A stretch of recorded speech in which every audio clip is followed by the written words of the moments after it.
How does state capitalism affect the average Vietnamese citizen? How does state capitalism affect the average Vietnamese citizen? This question opens the door to understanding a unique economic system in Vietnam.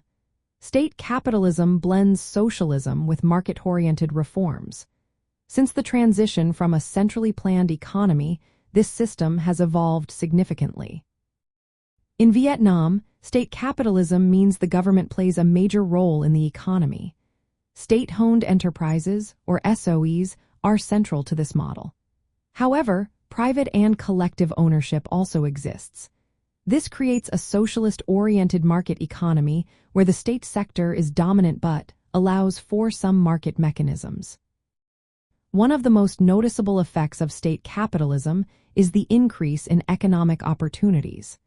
The growth of private sectors and foreign investment has created jobs for many citizens.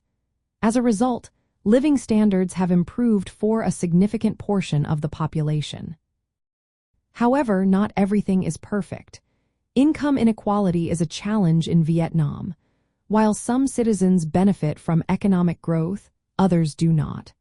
The close ties between the government and businesses can lead to wealth being concentrated among those with political connections.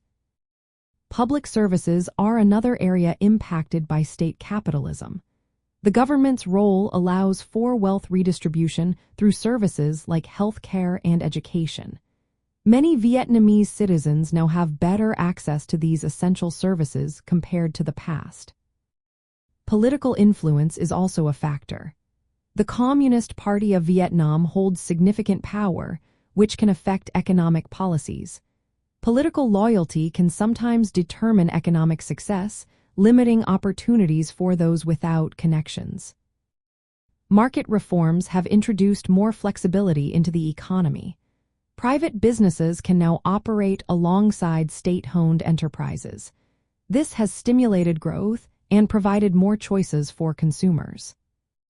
Agricultural reforms are a prime example of how state capitalism can work. Farmers were allowed to use part of their land for private farming, leading to increased productivity. This shows a balance between state control and individual initiative. Industrial development has also seen improvements. State-owned enterprises have been reformed to operate more efficiently. Some have been merged or privatized, enhancing productivity and competitiveness. From a communist viewpoint, state capitalism in Vietnam is seen as a practical approach to economic growth while maintaining socialist principles. It is viewed as a necessary step towards achieving socialism by first developing productive forces.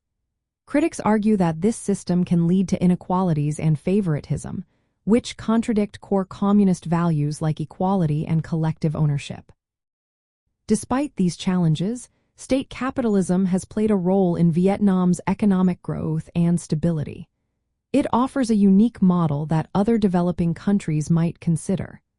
Understanding these dynamics helps clarify how state capitalism affects the daily lives of Vietnamese citizens.